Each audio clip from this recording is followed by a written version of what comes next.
नमस्कार मित्र हो, मी सुनील नेते ITI गुरुजी या यूट्यूब चॅनलवर तुमचं हार्दिक स्वागत करतो। तर बघा, आजच्या लेक्चरमध्ये आपण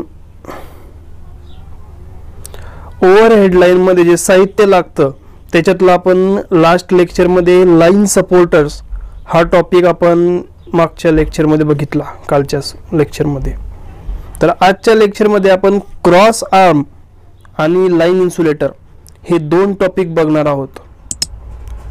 आपण बघत आहात की ओव्हरहेड लाईन मध्ये आपल्याला जे साहित्य लागतं, म्हणजे ओव्हरहेड लाईन मध्ये आपल्याला जेही साहित्य लागतं, लाईन सपोर्टर्स म्हणजे pole, cross arms, line insulator, line conductors, तर त्याच्यापैकी आपण क्रॉस आर्म्स आणि लाईन इन्सुलेटर हे जे दोन टॉपिक आहे हे आजच्या भागामध्ये कव्हर करणार आहोत।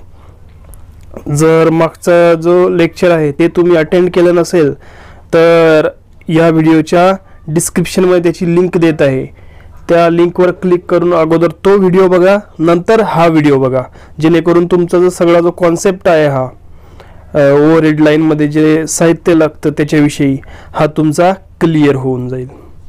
तर चला वळू पुढे। बघा, cross arms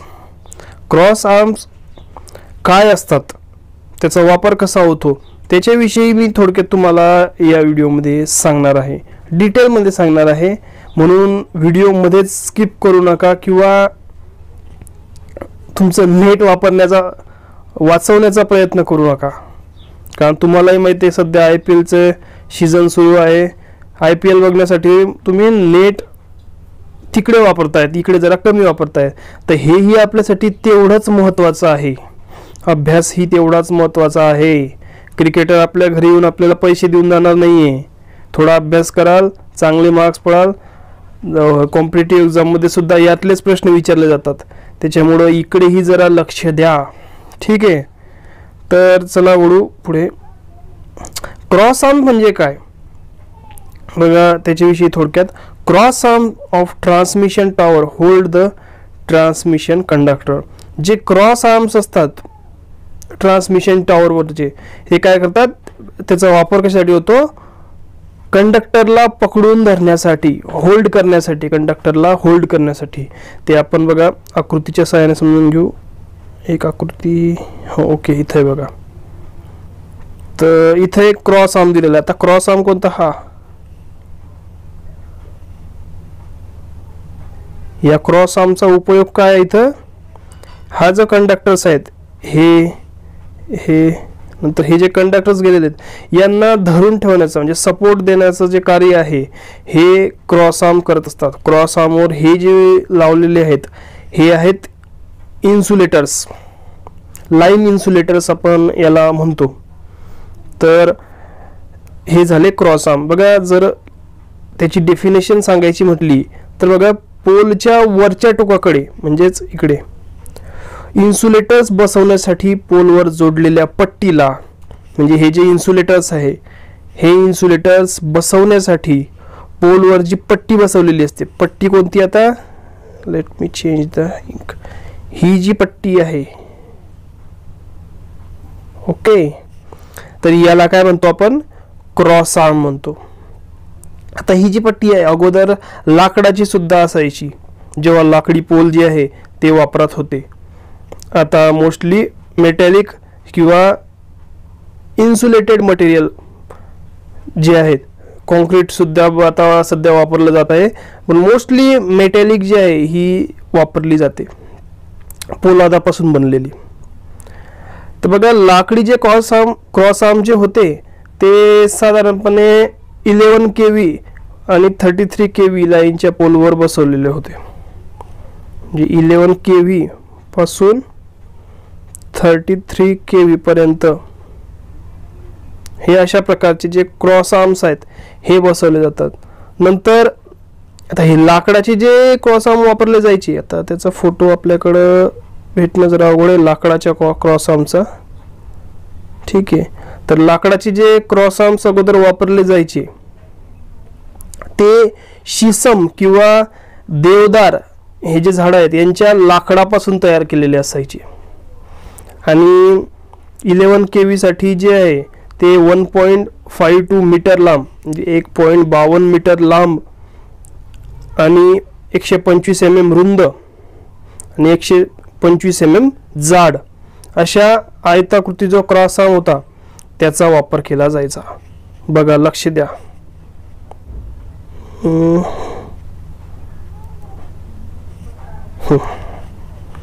late me change the ink. Okay, जे 11 kV लाईन साठी बघा त्या क्रॉस आर्मची साईज काय असते, 1.52 मीटर काय लांब आणि 125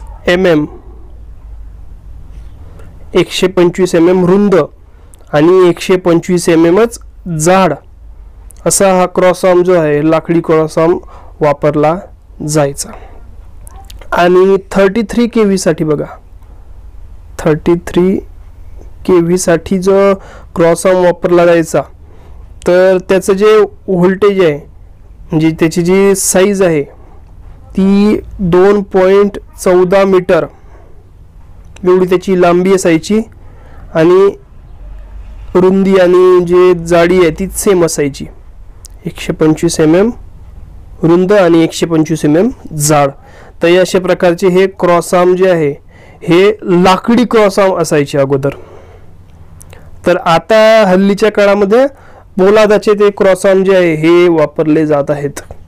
तर बघा, लाकडी जे क्रॉस आर्म आहेत हे का वापरले जात नाही मग सध्या? त्याचं मुख्य कारण असं आहे की लाकूड जो आहे म्हणजे पावसाचा, उन्हाचा, नंतर विविध वातावरणाचा त्या लाकडावर परिणाम होऊन काय व्हायचं, ते लाकूड खराब होऊन जायचं काही वर्षानंतर. त्याच्यामुळं जे लाकूड आहे म्हणजे लाकडी जे क्रॉस आर्म आहे हे टिकाऊ नसत. त्याच्यामुळं जे टिकाऊ क्रॉस आर्म्स आहेत पोलादापासून ते वापरण्यास आता सुरुवात झालेली आहे. आणि भरपूर वेळापासून, भरपूर वर्षापासून आता जे मेटॅलिक पोलादाचेच आपल्याला क्रॉस आर्म सगळीकडे बघायला मिळतात. आता लाकडाचे क्रॉस आर्म्स किंवा लाकडाचे पोल अतिशय आपल्याला क्वचित ठिकाणी कुठंतरी पाहायला आपल्याला भेटते. तर बघा, अशा प्रकारे हे क्रॉस आर्म्स आहेत. नंतर बघा, हे जे क्रॉस आर्म्स आहेत लाकडाचे, बरं मी सध्या लाकडाच्या क्रॉस आर्मची गोष्ट करत आहे. तर जे लाकडाचे क्रॉस आर्म्स आहेत त्या लाकडाच्या क्रॉस आर्मची जी लाईफ आहे ती 5 ते 7 वर्ष एवढीच होती आणि 5-7 वर्षानंतर ते काय खराब होऊन जायचे.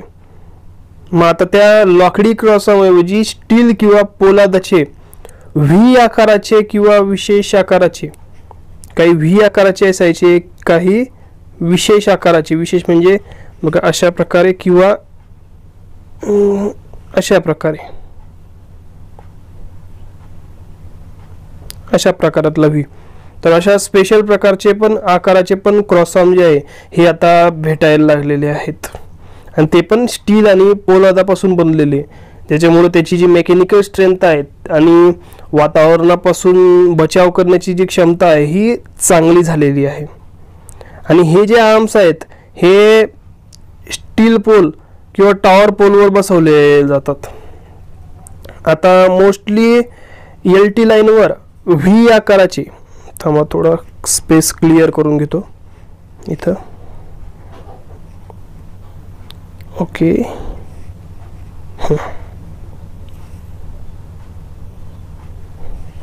ओके. तर बघा, LT लाईनवर जे आहे ते व्ही आकाराचे क्रॉस आर्म बसवले जातात जास्त करून, किंवा सरळ वापरतात. आता सरळ कसे की समजा हा असा एक पोल आहे तर त्याच्यावर हा अशा प्रकारे क्रॉस आर्म,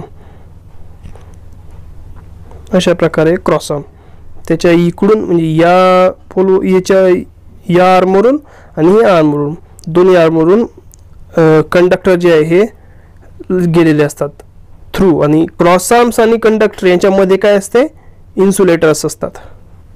ते आपण पुढे बघणारच आहोत.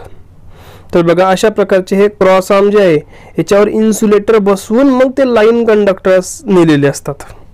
त्याची ही इमेज आपल्याकडं असेलच.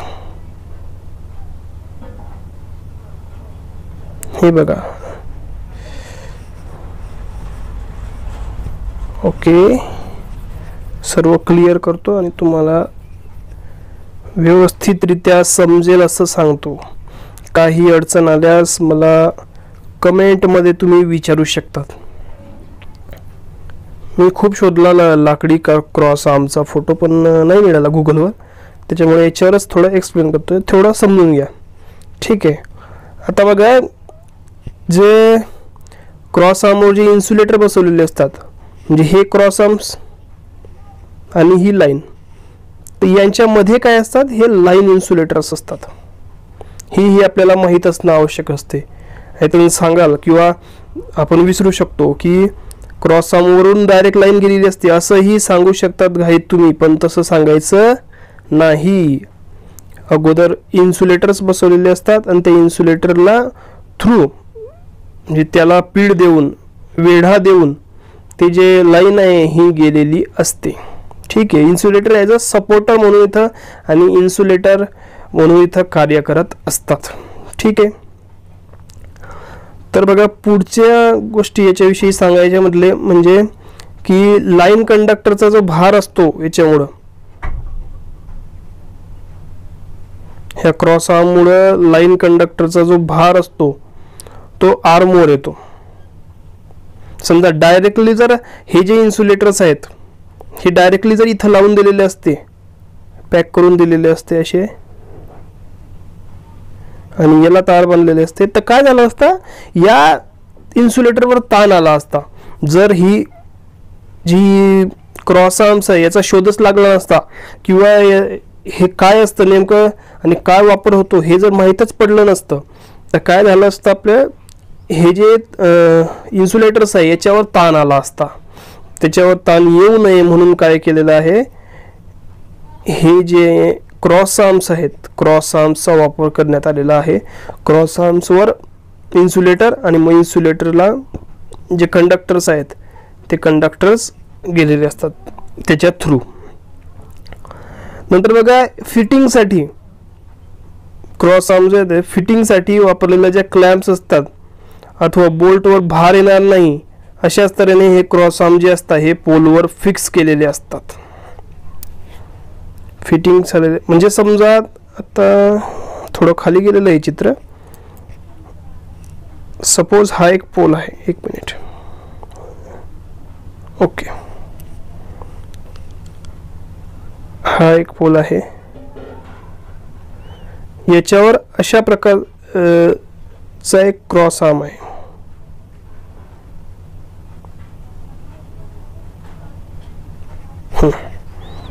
त्याच्यावर आपण इन्सुलेटर लावलं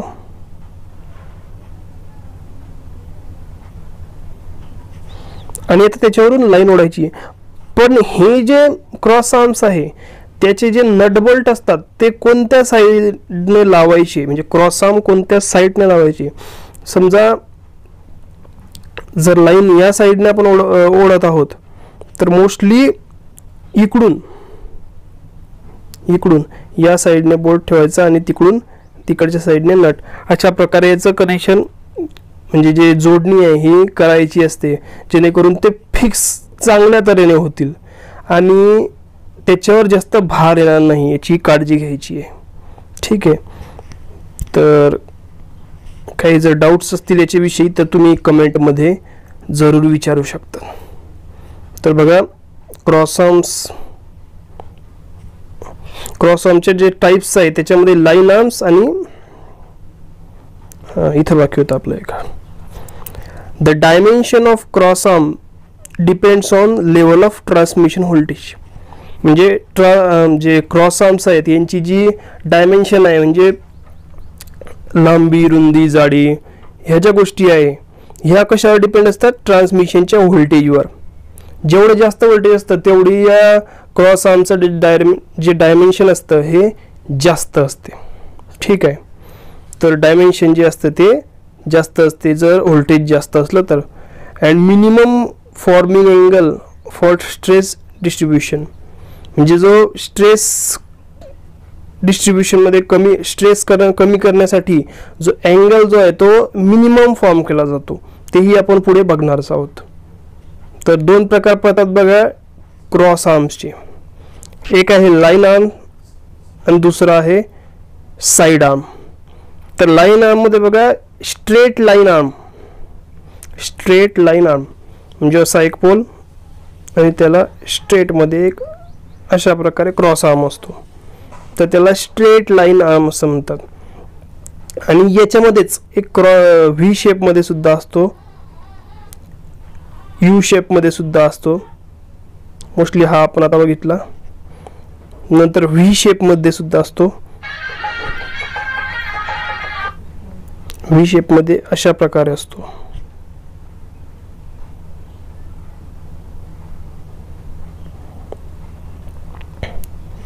अशा प्रकारे हा पोल्स असतो आणि इथं हा क्रॉस आर्म लावलेला असतो आणि याच्या थ्रू ही जी लाईन जी आहे ही ओढलेली असते आणि याच्यावर काय असतात, इन्सुलेटर्स बसवलेले असतात अगोदर. ठीक आहे. तर हे जे असतात हे लाईन आर्म्स असतात. तर लाईन आर्म्स जे असतात त्याच्याविषयी थोडं माहिती घेऊ पण, की हे जे लाईन्स आर्म असतात थोडं खोडून घेतो अगोदर. Okay. Mounted equally weighted distributed to poles, म्हणजे हे जे लाईन आर्म असतात ते काय असतात, इक्वल वेटमध्ये माउंट केलेले असतात. म्हणजे पोलच्या या साईडला जेवढा क्रॉस आर्म बाहेर आलेला आहे तेवढाच क्रॉस आर्म या साईडला बाहेर आलेला असतं, म्हणजे दुसऱ्या साईडला बाहेर आलेला असेल. अशा प्रकारे ते इक्वली डिवाइड त्याला केलेलं असतं.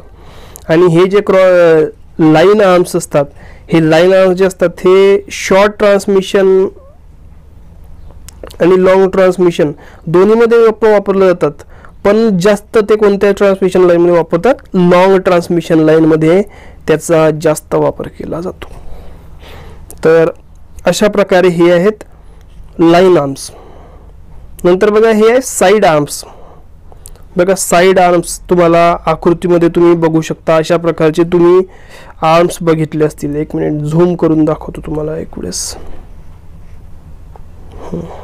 हे बघा अशा प्रकारचे आर्म्स जे आहे, अशा प्रकारचे जे आर्म्स आहेत हे आहेत साईड आर्म्स. त्याला इन्सुलेटर पण लावलेले इथं दिसत आहे. ओके. तर अशा प्रकारे हे कोणते साईड आर्म्स, त्याच्याविषयी जाणून घेऊ थोडं. तर हे जे साईड आर्म्स आहेत यांना ब्रेस हॉरिझॉन्टल आर्म सुद्धा म्हटलं जातं. साईड आर्म जे त्यांना ब्रेस हॉरिझॉन्टल आर्म असं म्हणतात. नंतर बघा 3 single arms are used on pole fitted alternatively. ठीक आहे. तर हे साईड आर्म्स आहे त्याच्यामध्ये 3 सेपरेट जे आर्म्स असतात ते वापरलेले असतात सेपरेटली. अल्टरनेटिव्हली म्हणजेच काय, समजा एक आर्म जर इथं आहे तर दुसरा लगेच त्याच्या खाली नाही, दुसरा या साईडने, तिसरा या साईडने, अशा प्रकारे म्हणजे अल्टरनेटिव्हली. आणि हे जे साईड आर्म्स असतात हे सिंगल सर्किट ट्रान्समिशन लाईनमध्ये वापरले जातात. सिंगल सर्किट ट्रान्समिशन करण्यासाठी वापरले जातात. आणि जास्त करून जे साईड आर्म्स असतात हे शॉर्ट ट्रान्समिशन लाईनमध्ये वापरले जातात. शॉर्ट ट्रान्समिशन लाईन बघा MCQ मध्ये तुम्हाला प्रश्न विचारू शकतात की जे साईड आर्म्स असतात हे कोणत्या ट्रान्समिशन लाईनमध्ये जास्त वापरले जातात. तर हे कोणत्या शॉर्ट ट्रान्समिशन लाईनमध्ये. आणि जे लाईन आर्म्स असतात ते बघा इथं विचारले लॉंग ट्रान्समिशन लाईनमध्ये कोणते लाईन आर्म्स वापरलेले असतात, जास्त वापरले जातात. तर अशा प्रकारे हे क्रॉस आर्म्स. बघा हे जे मोठे मोठे स्टील टॉवर दिसतात तुम्हाला त्याच्यावर सुद्धा क्रॉस आर्म्स असतात. बघा ओके झूम करून दाखवतो तुम्हाला. इथं बघा हे जे आहेत हे सुद्धा क्रॉस आर्म्स आहेत आणि हे मोस्टली स्टील किंवा पोलादापासून तयार केलेले असतात. आणि याला सुद्धा जे इन्सुलेटर्स आहेत ते इन्सुलेटर बघा लावलेले आहेत इथं दिसत आहेत ना. काही अडचण येत असली किंवा एखादी गोष्ट समजत नसली तर पुन्हा विचारा, कमेंट करून मी पुन्हा पुढच्या लेक्चरमध्ये त्याला समजावून देण्याचा प्रयत्न करेल. तर हे बघा, हे सुद्धा क्रॉस आर्म्स असतात आणि याच्यावर कोणत्या प्रकारचे इन्सुलेटर वापरलेले जातात, नंतर कंडक्टर्स कसे असतात, ह्या सगळ्या गोष्टी आपण या पाठामध्ये अभ्यासणार आहोत. तर आता आपण पुढचा भाग बघू की आता क्रॉस आर्म तर बघितले आपण, तर त्या क्रॉस आर्मवर इन्सुलेटर जे असतात, हे जे तुम्हाला इन्सुलेटर एरो करून दाखवतो, 1 मिनिट, हे जे इन्सुलेटर्स असतात, तर हे इन्सुलेटरचे प्रकार वगैरे, नंतर ते कशापासून बनलेले असतात, कोणकोणत्या आकारामध्ये असतात, ह्या गोष्टीचा आपण अभ्यास करणार आहोत. ठीक आहे, तर पूर्ण व्हिडिओ बघा, जेणेकरून आता तुम्हाला क्रॉस आर्म म्हणजे काय हे तर समजलं, पण मग इन्सुलेटर कसे असतात, नंतर कंडक्टर कोणत्या प्रकारचे तार वापरले जातात, ह्या सगळ्या गोष्टी म्हणजे जर तुम्ही MSCB मध्ये किंवा महाजनकोमध्ये, महाट्रान्सकोमध्ये या फील्डमध्ये जर तुम्ही गेला तर तुम्हाला अगोदरपासूनच या गोष्टीची माहिती असावी लागेल. ठीक आहे, तर त्याच्यासाठी व्हिडिओ पूर्ण बघा आणि आपलं जे लेक्चर आहे हे पूर्ण अटेंड करा, जेणेकरून तुम्हाला प्रत्येक गोष्ट, छोटी छोटी गोष्ट एकदम व्यवस्थितरित्या समजून जाईल.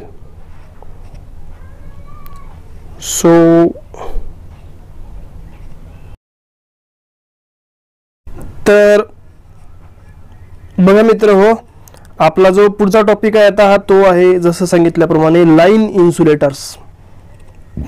आपण क्रॉस आर्म म्हणजे काय अगोदरपासून सांगतो. आपण पोल कोणत्या प्रकारचे असतात ते बघितले, नंतर पोलवरचे जे क्रॉस आर्म्स असतात ते बघितले. ठीक आहे, आता त्या क्रॉस आर्मवरचे जे इन्सुलेटर्स असतात वेगवेगळ्या प्रकारचे, त्या इन्सुलेटरचा आपण अभ्यास आता करणार आहोत. आणि मग ते इन्सुलेटरचा अभ्यास झाल्यावर मग त्याच्यावर जे कंडक्टर वापरले जातात, तार, तर त्या तारेचा सुद्धा कोणत्या प्रकारचे असतात काय, त्याचा आपण अभ्यास करणार आहोत. तर पूर्वी आपण लाईन इन्सुलेटर विषयी डिटेलमध्ये माहिती घेऊ, जेणेकरून आपला हा सुद्धा कॉन्सेप्ट क्लिअर होऊन जाईल. ठीक आहे, बघा लाईन इन्सुलेटर्स. लाईन इन्सुलेटरमध्ये आपण आता त्याचं इंट्रोडक्शन अगोदर बघू, नंतर त्याच्यात कोणकोणते गुणधर्म आवश्यक असतात, म्हणजे त्याच्या प्रॉपर्टीज कोणकोणत्या आवश्यक असतात ते बघू. ठीक आहे, तर इन्सुलेटर, लाईन इन्सुलेटर जे असतात बघा, ट्रान्समिशन आणि डिस्ट्रीब्युशनच्या ओव्हरहेड लाईनमध्ये लाईन कंडक्टर्स हे एकमेकास शॉर्ट सर्किट होऊ नये, म्हणजे शॉर्ट होऊ नये. तर तुम्हाला आकृतीसह स्पष्ट करतो. आता हे जे लाईन कंडक्टर्स आहेत हे एकमेकांना, आता हा एक कंडक्टर आहे आणि हा एक कंडक्टर आहे, हे एकमेकांना टच होऊन शॉर्ट होऊ नये त्याच्यासाठी हे इन्सुलेटर जे आहे हे वापरले जातात. किंवा जर हे इन्सुलेटर नसले आणि दुसरं काही किंवा डायरेक्टली जर हे जे कंडक्टर आहे हे या क्रॉस आर्मला गुंडाळून किंवा वेढा देऊन जर पुढे गेले, ठीक आहे, तर तो जो लिकेज करंट आहे मोठ्या प्रमाणाचा, लिकेज तर म्हणता येणार नाही, जो करंट आहे तो या क्रॉस आर्म थ्रू जमिनीमध्ये, ग्राउंडमध्ये जाईल. म्हणजे कोणी जर त्या पोलला हात लावला तर तो लगेच तिथं चिटकेल, त्याला मोठा म्हणजे तीव्र शॉक बसेल, त्याची मृत्यूही होऊ शकेल. 90% चान्स असतो मृत्यूच होते. जे 11 kV लाईन आणि 33 kV लाईन जे असतात त्याचा शॉक बसला म्हणजे मोस्टली खूप कमी चान्स असतो. त्याच्यामुळं ही जी आहे ही एक मोठी सेफ्टीची बाब आहे, ही खूप मोठी सेफ्टीची आणि अत्यावश्यक गोष्ट आहे इन्सुलेटर्स. त्याच्याविषयी आपण या लेक्चरमध्ये आज तुम्हाला मी डिटेलमध्ये सांगणार आहे की कशासाठी वापरतो याचा. एकमेकास शॉर्ट सर्किट होऊ नये, हे तार जे आहे एकमेकास शॉर्ट होऊ नये म्हणून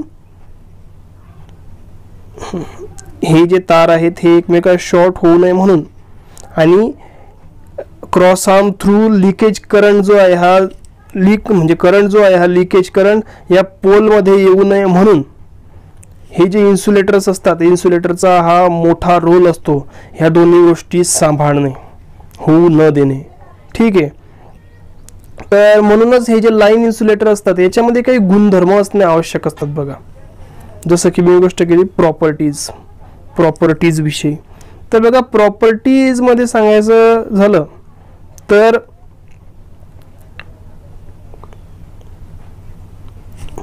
प्रॉपर्टीज पूर्वी आपण अजून थोडं एक स्लाइड बनवलेली इंट्रोडक्शनची त्याच्याविषयी बघा.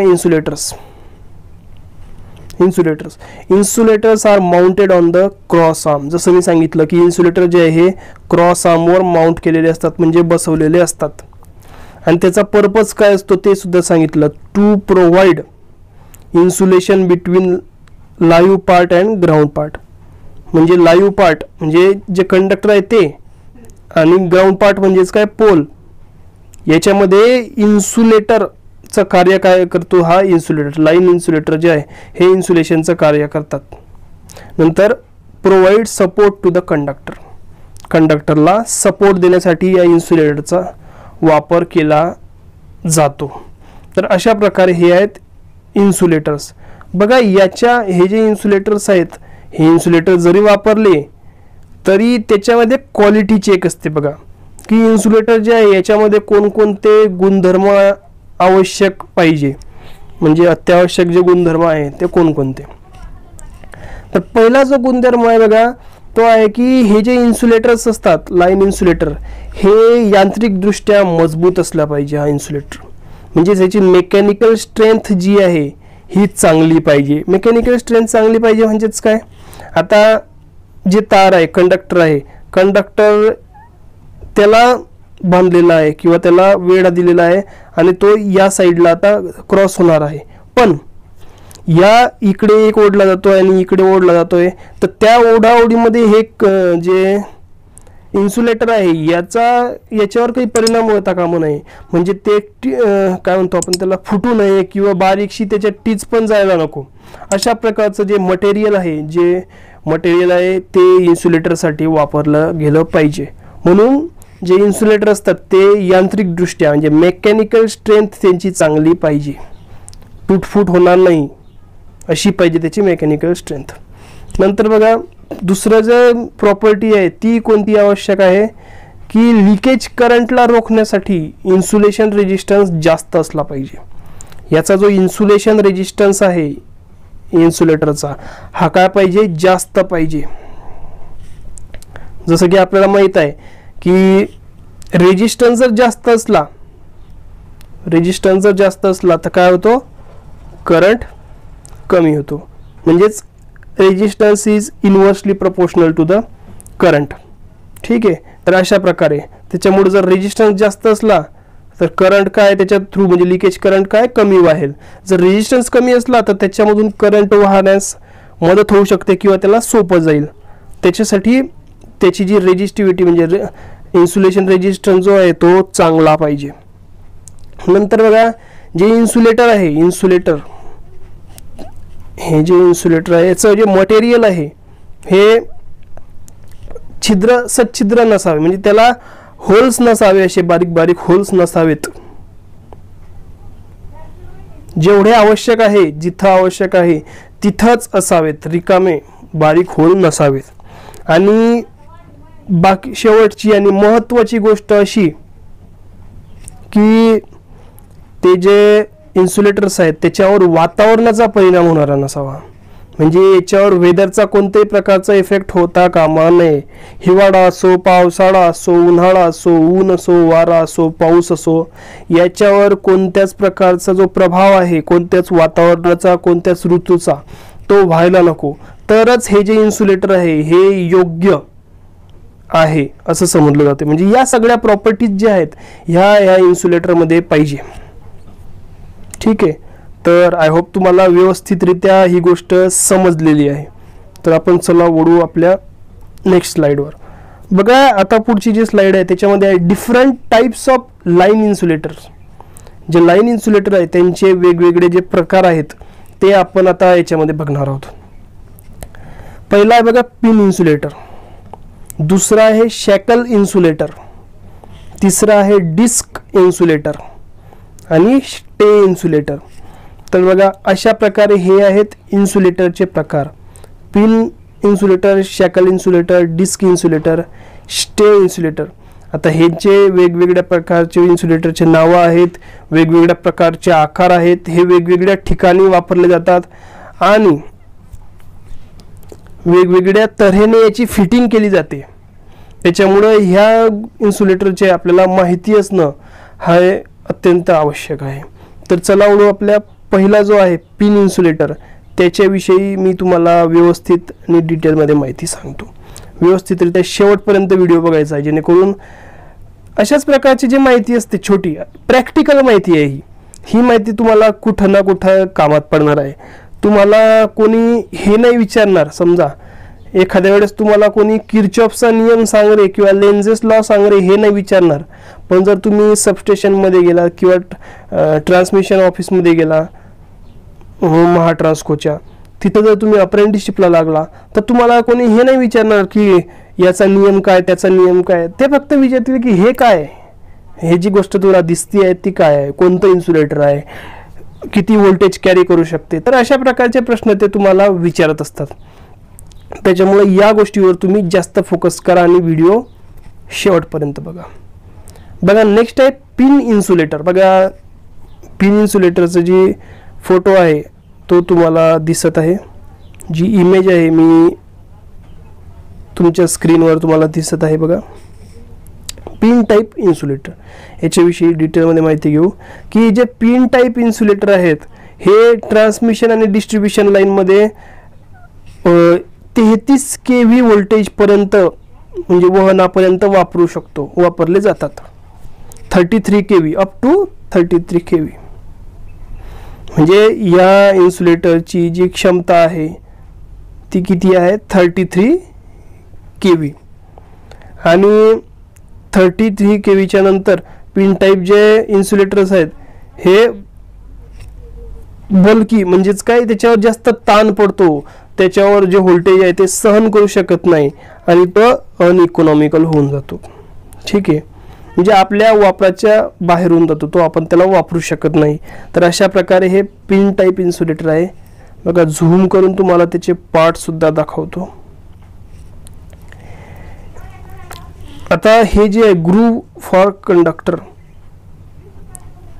हे ग्रूव्स फॉर कंडक्टर म्हणजेच काय, ही जी तुम्हाला एरो करून दाखवलेली ग्रूव्ज ही त्याला ग्रूव्स फॉर कंडक्टर म्हणजे कंडक्टरसाठी, म्हणजे कंडक्टरला फिट करण्यासाठी ही ग्रूव्ह आहे. नंतर बघा शेड्स और पेटीकोट्स. पेटीकोट कशाला म्हणतात बघा की हे जे आहेत डिस्क म्हणजे हा एक साईड, ही एक साईड, ही एक साईड. तर मग तुम्हाला व्यवस्थित सांगतो. पेटीकोट म्हणजेच काय बघा 1 2 3. तर आता हे जे पिन इन्सुलेटर आहे किती पेटीकोटचं आहे, 3 पेटीकोटचं. अशा प्रकारे हे पेटीकोट्स असतात. नंतर ही सिमेंटिंग केलेली असते इथं. नंतर गॅल्व्हनाइजचे स्टीलची पिन असते मध्ये वापरलेली, गॅल्व्हनाइज स्टीलची पिन आतमध्ये वापरलेली असते. आणि हे जे होल इन्सुलेटर असते हे कशापासून बनलेलं असतं, सिरॅमिक पासून बनलेलं असतं. तर बघा या पिन इन्सुलेटर विषयी थोडं सांगतो की हे जे इन्सुलेटर आहे हे चिनी मातीपासून म्हणजेच काय सिरॅमिक पासून तयार केलेलं असते. आणि ह्या इन्सुलेटरला आतून काही ठराविक अंतरापर्यंत आटे असतात. बघा इथं या आकृतीमध्ये तुम्ही व्यवस्थित बघू शकता. आतून त्याला काही ठराविक अंतरापर्यंत हे आटे आहेत. आणि त्यामध्ये काय असतं, बाहेरून आटे असलेली जी लोखंडी पिन असते, जसं मी तुम्हाला सांगितलं जी पिन असते ती वापरलेली असते. आणि ती जी पिन असते ही बसवून त्याच्यावर म्हणजे ह्या पिन, ही जी पिन असते ही बसवून हा जो इन्सुलेटर असतो हा क्रॉस आर्मवर बसवलेला जातो. हा जो इन्सुलेटर हा क्रॉस आर्मवर बसवला जातो. आणि या इन्सुलेटरच्या वरच्या टोकामध्ये काय असतो, एक गाडा असतो. त्या गाड्यामध्ये पुढच्या पिकमध्ये बघू. बघा अशा प्रकारे हे जे पिन इन्सुलेटर आहेत हे इन्स्टॉल केलेले असतात.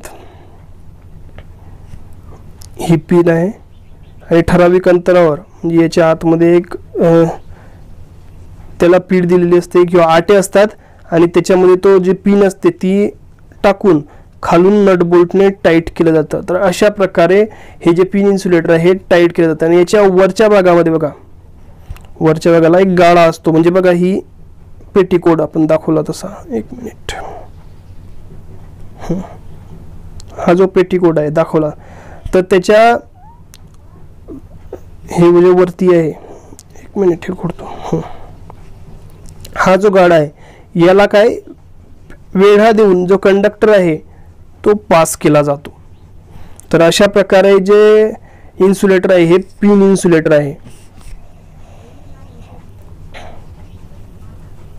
आता हा जो जर हा इन्सुलेटर एकाच भागापासून तयार केलेला असला तर त्या सिंगल पेटीकोट इन्सुलेटर असं म्हणतात. जसं की तुम्ही बघू शकता, हे आहे सिंगल पेटीकोट. बघा इथं पण बघू शकता तुम्ही, हे पण सिंगल पेटीकोट इन्सुलेटर आहेत. आणि जर ते एकापेक्षा जास्त गाड्यापासून म्हणजेच अशा प्रकारे तर हे काय डबल किंवा ट्रिपल पेटीकोट इन्सुलेटर जे आहे हे असं त्यांना संबोधलं जातं, म्हणलं जातं. तर हे जे सिंगल पेटीकोट इन्सुलेटर असतात त्याचा उपयोग लो व्होल्टेज लाईनवर केला जातो. आणि जे 2 आणि 3 पेटीकोट इन्सुलेटर असतात त्याचा 11 kV साठी, म्हणजे 2 पेटीकोट इन्सुलेटरचा वापर 11 kV साठी आणि 3 पेटीकोट इन्सुलेटरचा वापर 33 kV च्या लाईनसाठी याचा वापर केला जातो.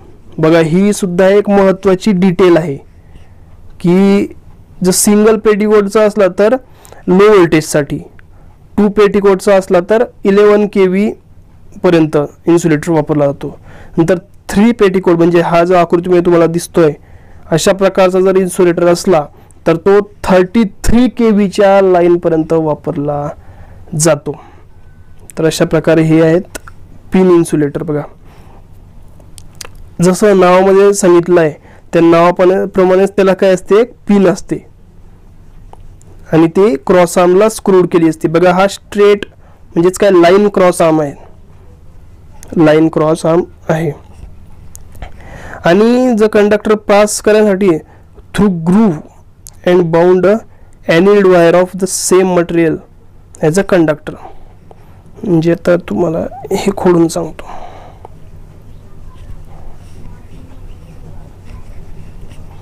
हे जे ग्रूव्ह आहे, ग्रूव्ह म्हणजेच काय एक बघा अशा इथं समजतो, एक हे सिंगल पेटीकोट आहे आणि मध्ये काय आहे, मध्ये एक खोल जागा आहे अशी आतमध्ये ही, तर त्याला आपण म्हणू ग्रूव्ह. तर त्या ग्रूव्ह मध्ये जो कंडक्टर आहे तो फिट केला जातो आणि त्याला बाइंड सुद्धा केलं जातं. आणि बाइंड करण्यासाठी ज्या धातूपासून कंडक्टर बनलेला आहे त्याच धातूला त्याला बाइंड केलं जातं. तर ही एक महत्त्वाची गोष्ट आहे याच्यामध्ये. तर बघा नेक्स्ट शॅकल इन्सुलेटर. बघा शॅकल इन्सुलेटर सुद्धा तुम्ही बऱ्याच वेळा बघितले असतील पोल्सवर. तर शॅकल इन्सुलेटर जे आहे ह्याच्याविषयी आता माहिती घेऊ. तर ह्या इन्सुलेटरचा जो उपयोग आहे हा लो व्होल्टेज लाईन मध्ये केला जातो.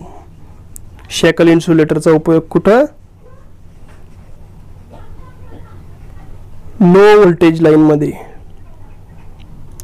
लो व्होल्टेज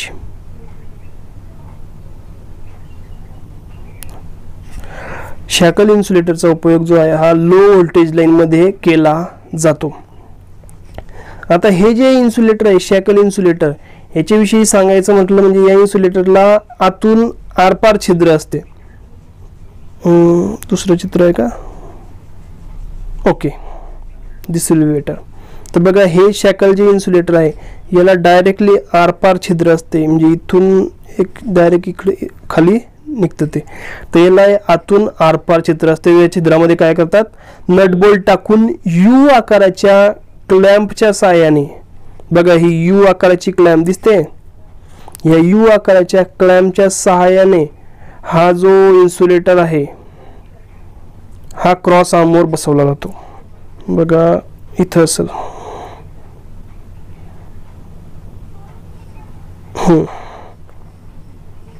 बघा इथं बसवलेले आहेत यू आकाराच्या क्लॅम्पवर. थोडा लाकडी पोळा आहे,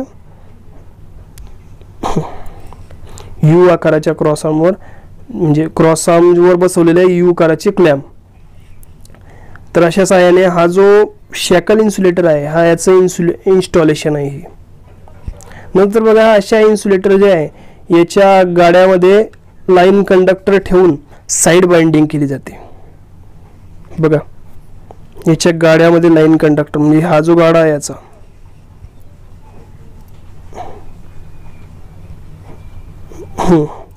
हा जो गाडा आहे या गाड्यामध्ये लाईन कंडक्टर ठेवतात आणि त्याची साईड बाइंडिंग केली जाते. म्हणजेच कसं, हा कंडक्टर आहे याला असं इकडून आणतात आणि खालून काढतात आणि याची इथून बाइंडिंग केली जाते अशी, याला म्हणतात साईड बाइंडिंग. तर अशा प्रकारे हा शॅकल इन्सुलेटर आहे. आणि हा जो इन्सुलेटर आहे हा आडवा आणि उभा दोन्ही स्थितीत बसवता येतो. जसं की तुम्ही चित्रात सुद्धा बघितलं, इथं वेगळ्याच तऱ्हेने बसवलेलं आहे, इथं वेगवेगळ्या तऱ्हेने बसवलेलं आहे. तर आडवा आणि उभा दोन्ही स्थितीत तो बसवलेला म्हणून येतो. म्हणून याचा उपयोग जो आहे हा सुरुवातीच्या अथवा शेवटच्या पोलवर केला जातो. जिथं आपल्याला लाईन टर्न घ्यायची आहे तिथं या जो इन्सुलेटर आहे याचा वापर जास्त करून केला जातो. सोप्या भाषेत काय, तर सुरुवातीच्या आणि शेवटच्या पोलवर या इन्सुलेटरचा उपयोग जो आहे हा केला जातो. नंतर बघा, हा जो लाईन कंडक्टरचा संपूर्ण ताण ह्या इन्सुलेटरवर पडतो. लाईन कंडक्टरचा पूर्ण ताण जो आहे हा इन्सुलेटरवर पडतो, कारण हा बघा त्याचं इन्स्टॉलेशन अशा प्रकारे आहे. त्याच्यामुळे याचा जो उपयोग आहे हा लो व्होल्टेज लाईन मध्ये केला जातो. या इन्सुलेटरचा उपयोग जो आहे हा नेहमी लो व्होल्टेज लाईन मध्ये केला जातो. बघा, तर काही खाली जे स्लाइड आहे त्याच्याविषयी बोलू. शॅकल टाइप इन्सुलेटर म्हणजे हे जे इन्सुलेटर आहे similar to strain type insulator. आता स्ट्रेन टाइप इन्सुलेटर काय असते हेही तुम्हाला समोर कळेल. जेव्हा आपण हे शिकू तेव्हा शॅकल टाइप इन्सुलेटरची तुम्ही आठवण काढा, म्हणजे तुम्हाला व्यवस्थितरित्या समजेल. Are use on sharp curves, म्हणजे जिथं आपल्याला शार्प कर्व्स म्हणजे वळण घ्यायचं असलं, ही लाईन इकडे गेली, ही लाईन इकडे गेली, अशा प्रकारची जेव्हा आपल्याला वळण घ्यायचं असतं लाईनचं तिथं, किंवा एंड पोलला किंवा सेक्शन पोलला, तर अशा ठिकाणी या शॅकल इन्सुलेटरचा वापर केला जातो. नंतर पुढे बघा, शॅकल टाइप इन्सुलेटर विषयी थोडं अजून सांगितलेलं आहे. However, unlike strain insulators, shackle insulators are designed to support lower voltage. Low voltage साठी शॅकल इन्सुलेटर किंवा स्ट्रेन इन्सुलेटरचा वापर केला जात आहे. आणि these insulators are single round porcelain parts, म्हणजे त्याला एकच राऊंड पोर्सेलिन पार्ट असतो गोल एकच असतो. that are mounted horizontally or vertically. आता जसं की आपण आताच बघितलं की हा जो पार्ट आहे हा व्हर्टिकली म्हणजे आडवा किंवा उभा दोन्ही प्रकारे याला आपण या इन्सुलेटरला आपण ठेवू शकतो, इन्स्टॉल करू शकतो. जे शॅकल इन्सुलेटर्स आहेत ते अगोदर स्ट्रेन इन्सुलेटर म्हणून वापरायचे. आता स्ट्रेन इन्सुलेटर जेव्हा आपण अभ्यास करू तेव्हा तुम्हाला क्लिअर समजेल. नेक्स्टच पार्ट आपला आहे. आता सध्याच्या दिवसामध्ये बघा, frequently use low voltage line मध्ये जास्त करून या शॅकल इन्सुलेटरचा वापर होत आहे. अशा प्रकारचे जे इन्सुलेटर आहे हे हॉरिझॉन्टल आणि व्हर्टिकल दोन्ही पोझिशन मध्ये डायरेक्टली फिक्स करू शकतो आपण. आणि त्याला फिक्स करण्यासाठी काय, बोल्ट आणि क्रॉस आर्म या दोन्हीच्या साहाय्याने आपण दोन्हीवर त्याला फिट करू शकतो. तर अशा प्रकारे हे आहे शॅकल इन्सुलेटर. याच्यामध्ये काही डाऊट्स असतील किंवा तुम्हाला काही अडचणी असतील तर त्या कमेंटमध्ये नक्की कळवा. जर एखादी गोष्ट समजली नसेल तर मी पुन्हा ते पुढच्या लेक्चरमध्ये समजवण्याचा प्रयत्न करेल.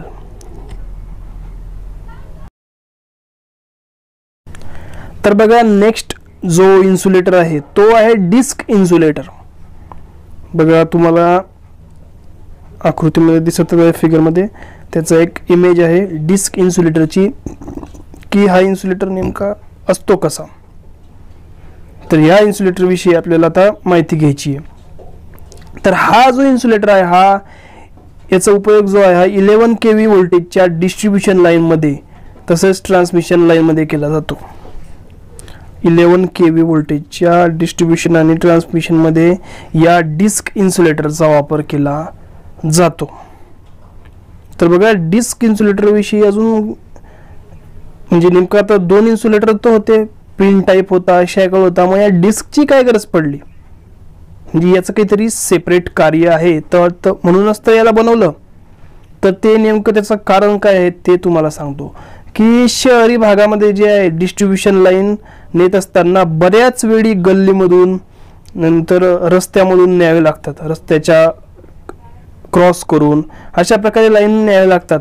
त्या लाईनला कोनात्मक वळण असल्यास, म्हणजे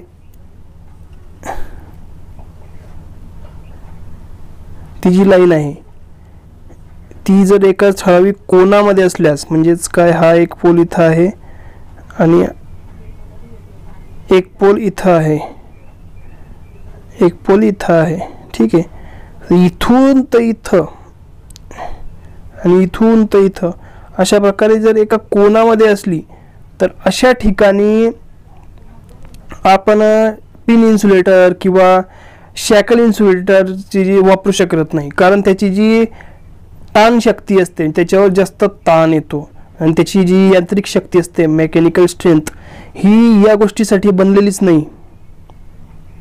एका कोनात्मक ठिकाणी जर ते लावले तर त्याची मेकॅनिकल स्ट्रेंथ जी आहे ती कमी होते. त्याच्यामुळं हे जे इन्सुलेटर आहे ते इथं वापरता येत नाही. मग इथं सध्याच्या काळामध्ये म्हणून अशा ठिकाणी सस्पेन्शन इन्सुलेटर वापरले जातात. आता सस्पेन्शन इन्सुलेटर म्हणजेच काय, डिस्क इन्सुलेटरचे दोन प्रकार पडतात. डिस्क इन्सुलेटरचे दोन प्रकार पडतात, एक आहे स्ट्रेन इन्सुलेटर आणि एक आहे सस्पेन्शन इन्सुलेटर. तर त्याच्याविषयी आपण आता पुढे जाणून घेणार आहोत. पुढे बघा, स्ट्रेन टाईप इन्सुलेटर. बघा, तुम्हाला बऱ्याच ठिकाणी हाय व्होल्टेज लाईनवर सुद्धा अशा प्रकारे जे इन्सुलेटर आहे, जसं तुम्ही फोटोमध्ये बघितलं तशाच प्रकारचे हे इन्सुलेटर आहे ना, पण त्याची एक चेन असते.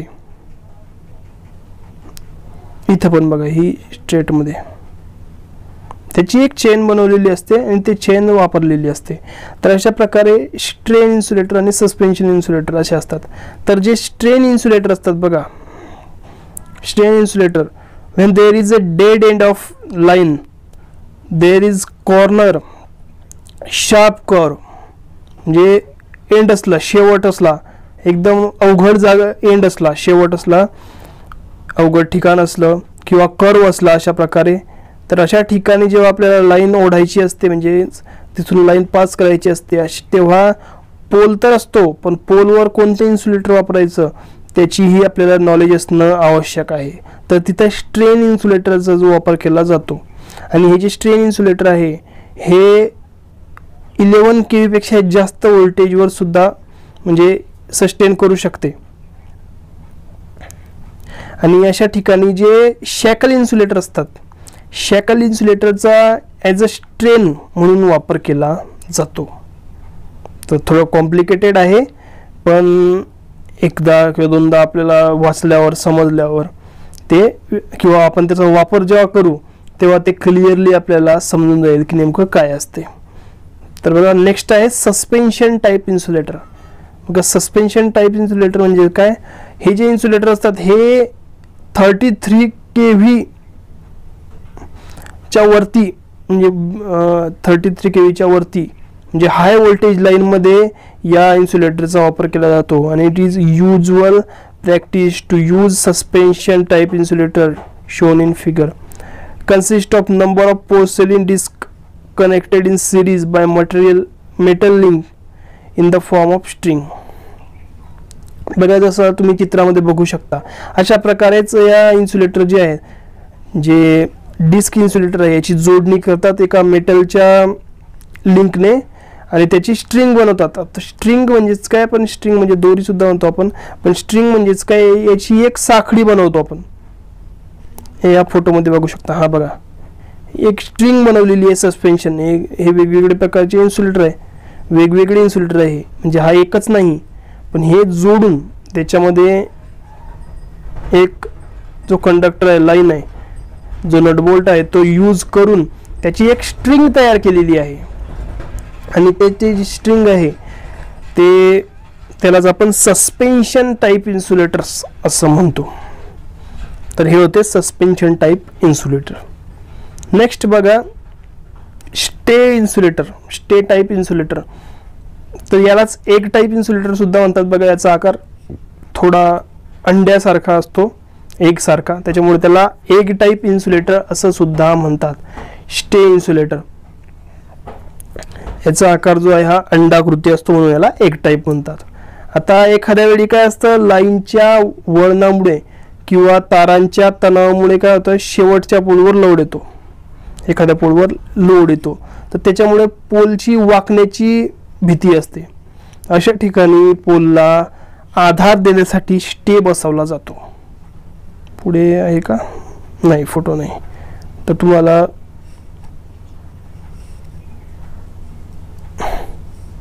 इथं सांगतो क्लिअर. आता हा एक शेवटचा पोल आहे समजायचं, थोडा तिरपाच काढतो म्हणजे आपल्याला त्याचं कार्य सुद्धा समजेल. हा या लाईनचा शेवटचा पोल आहे. या पोलच्या इकडे लाईन गेलेली आहे आणि इकडे लाईन गेलेली आहे. या पोलवर भरपूर असा ताण आलेला आहे. तर हा जो ताण आहे म्हणजे हा पोल वाकू नये, या साईडला असा वाकू नये म्हणून इकडे या साईडला स्टे लावलेला असतो अशा प्रकारे. तर त्या स्टेला सुद्धा आता डायरेक्टली आपण तार थोडं टाकू शकतो. असं जर त्या पोलमध्ये वरती जर लिकेज करंट आला तर या तारामध्ये पण म्हणजे या कंडक्टरमध्ये सुद्धा करंट येईल आणि कोणी जर हात लावला त्याला शॉक बसेल. तर या दोन्हीच्या मध्ये इथं एक स्टे इन्सुलेटर वापरलेलं असतं. स्टे इन्सुलेटर कसं असतं ते तुम्हाला मी दाखवलं आता इथं बघा. ओके, तर बघा या ताराचा आणि या ताराचा कोणत्याही प्रकारचा कॉन्टॅक्ट नाही, म्हणजे इन्सुलेटेड आहे. त्याच्यामुळे हे जे स्टे टाईप इन्सुलेटर आहे हे अशा प्रकारे वापरला जातो, याचा वापर होतो. बघा हे जे स्टे इन्सुलेटर आहे याला एग टाईप इन्सुलेटर म्हणतात असं आपण बघितलं. आणि हे जे जास्त करून primarily use to prevent stay wires from becoming energise from accidentally broken live wires.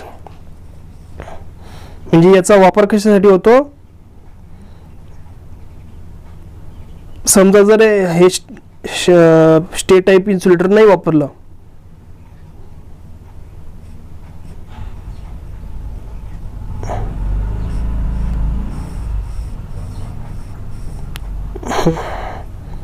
समजा या पोलवर हे स्टे टाईप इन्सुलेटर नाही वापरलं, फक्त एक जाड कंडक्टर वापरला, त्याला स्टे लावला, तर काय होईल जर इथं याच्यामध्ये काही तार तुटला एखादा आणि तो याला टच झाला तर डायरेक्टली याच्यामध्ये करंट येईल, या भागामध्ये करंट येईल की आणि शॉक लागण्याची शक्यता आहे. त्याच्यामुळं इथं या ठिकाणी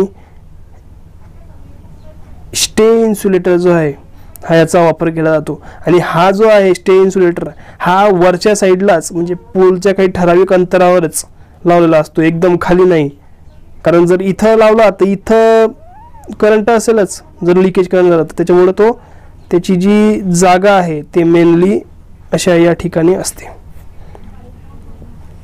तुम्ही ते आपल्या याच्यात बघू शकता. हा एक जी डायग्राम आहे आकृती, याच्यामध्ये तुम्ही बघू शकता किती क्लोज हा स्टे इन्सुलेटर लावलेला आहे. लाकडाचा पोल आहे, वुडन पोल, तरीही किती क्लोज लावलेला आहे. ठीक आहे, तर अशा प्रकारे बघा हा कंडक्टर गेला इथून आणि तिकडून रिटर्न. ठीक आहे, आणि हा जो कंडक्टर आहे हा इकडून असा आणि इकडून रिटर्न, म्हणजे दोन्ही कंडक्टरचा कोणत्याच प्रकारे कॉन्टॅक्ट आलेला नाही. त्याच्यामुळं एक सेफ्टी म्हणून या स्टे इन्सुलेटरचा वापर केला जातो. आता पुढे बघू. Therefore, function to provide insulation between stay clamp and transmission pole. म्हणजे स्टे क्लॅम्प जी असते, स्टे क्लॅम्प कोणती आता जी दाखवली मी तुम्हाला, हे जिथं गेलेलं असतं तिथे एक क्लॅम्प असते. तर ते स्टे क्लॅम्प आणि लाईन याच्यामध्ये एक इन्सुलेशनचं प्रोव्हाइड करण्याचं काम काय करतं, हे पिन टाईप इन्सुलेटर जे आहे हे करत असतं. नंतर बघा stay insulators are mounted at height of at least 3 meters, म्हणजे 3 मीटर म्हणजे 118 इंच फ्रॉम ग्राउंड लेवल. बघा त्याची हाईट वगैरे सगळं दिलेलं आहे, 3 मीटर जमिनीपासून 3 मीटर उंच तरी पाहिजे स्टे इन्सुलेटर, जेणेकरून कोणाचाही त्याला हात किंवा स्पर्श होता कामा नये. ठीक आहे. तर अशा प्रकारे आपण इन्सुलेटर्स जे आहे हे सुद्धा बघितले. तर आजच्या लेक्चरमध्ये आपण जे बघितलं त्याच्यामध्ये तुम्हाला काही जर डाऊट्स असेल तर ते तुम्ही मला नक्की विचारा कमेंट करून. तर आज ओव्हरव्ह्यू घेऊ आपण काय काय शिकलो आज. बघा, लाईन सपोर्टर्समध्ये एक चेंज करून घेतो. ओके. ओव्हरहेड लाईन मध्ये जे लागणारं साहित्य आहे त्याच्यामध्ये लाईन सपोर्टर्स म्हणजे पोल आपण घेतलेलं होतं अगोदरच्या लेक्चरमध्ये. या लेक्चरमध्ये आपण कव्हर केलं क्रॉस आर्म्स आणि लाईन इन्सुलेटर्स. याचाच अर्थ काय, पुढच्या लेक्चरमध्ये आपण काय कव्हर करणार आहोत, लाईन कंडक्टर्स. कोणकोणत्या प्रकारचे जे कंडक्टर्स आहेत ते वापरले जातात ओव्हरहेड लाईनमध्ये. ठीक आहे. नंतर पुढे आपण शिकलो क्रॉस आर्म. क्रॉस आर्म्स काय असतात, वेगवेगळ्या प्रकारचे क्रॉस आर्म शिकलो. Side line cross, line arm, cross arm. नंतर तुम्हाला डिटेलमध्ये सांगितलं त्यांची जी रचना असते ती. नंतर इन्सुलेटर्स विषयी डिटेलमध्ये आपण माहिती घेतली, त्याचे कोणकोणते गुणधर्म त्याच्यामध्ये आवश्यक असतात त्याच्याविषयी सुद्धा आपण या लेक्चरमध्ये माहिती घेतली. नंतर इन्सुलेटर्स विषयी माहिती घेतली थोडी आणि त्याच्या प्रॉपर्टीज. इथं थोडं व्यवस्थितरित्या म्हणजे काय आपले जे इन्सुलेटर्स आहेत हे आवश्यक आहेत याच्याविषयी मी सांगितलं. जर डाऊट असेल तर पुन्हा एकदा व्हिडिओ बघा, जेणेकरून तुमचा जो कॉन्सेप्ट आहे हा क्लिअर होऊन जाईल. नंतर पुढे आपण वेगवेगळ्या प्रकारचे लाईन इन्सुलेटर्स बघितले. त्याच्यामध्ये pin type insulator, shackle insulator, disc insulator, stay insulator. तर याच्यातलं जे डिस्क इन्सुलेटर आहे याचे 2 प्रकार पण बघितले, स्ट्रेन आणि सस्पेन्शन इन्सुलेटर. हे बघा, आपण वेगवेगळे जे इन्सुलेटर्स आहेत यांचे आकृतीसह त्यांचे आकार, त्यांची रचना, त्यांचं इन्स्टॉलेशन, नंतर कोणत्या मटेरियल पासून बनवलेलं असतं, नंतर कोणकोणत्या प्रकारच्या पिन, कशा प्रकारचे होल्स, कोणत्या प्रकारचे त्याच्यामध्ये पेडिकोट्स असतात ते बघितले, मॉडेल्स बघितले त्याचे. नंतर डिस्क इन्सुलेटर बघितलं. डिस्क इन्सुलेटरचे 2 प्रकार, स्ट्रेन इन्सुलेटर आणि सस्पेन्शन इन्सुलेटर. नंतर स्टे टाईप इन्सुलेटर जे आहे त्याची आपण डिटेलमध्ये माहिती घेतली. बघा, हे पोर्सेलिन पासून, हे सगळे जे इन्सुलेटर असतात हे पोर्सेलिन म्हणजेच काय, चिनी मातीपासून बनलेले असतात. तर स्टे इन्सुलेटरमध्ये बघा वेगवेगळ्या साईजचे स्टे इन्सुलेटर दिलेले आहेत. बघा, हे वेगळी साईज, वेगळी साईज, वेगळी असे वेगवेगळ्या साईजचे स्टे इन्सुलेटर जे आहे ते अवेलेबल असतात. तर या लेक्चरमध्ये तुम्हाला काही जर डाऊट्स असतील किंवा एखादी गोष्ट समजली नसेल किंवा जर लेक्चर आवडलं असेल तर तरीही कमेंट करा, लाईक करा. तुमचे जे मित्र असतील इलेक्ट्रिशियन शिकत असतील त्यांना हा व्हिडिओ शेअर करा, जेणेकरून त्यांचाही अभ्यास होईल. आणि बस, काळजी घ्या स्वतःची आणि स्वतःच्या परिवाराची. बाहेर निघू नका, निघाले तरी अत्यावश्यक कामासाठीच निघा. मास्क घालणे, मास्क गर्दीच्या ठिकाणी मास्क घाला, सॅनिटायझरचा वापर करा आणि जेवढं कमी होईल तेवढं बाहेर पडण्याचा प्रयत्न करा. जर काही अत्यावश्यक काम असेल तरच बाहेर पडा. बाकी आहेच, मी लेक्चर घेणार, संध्याकाळी IPL बघायची.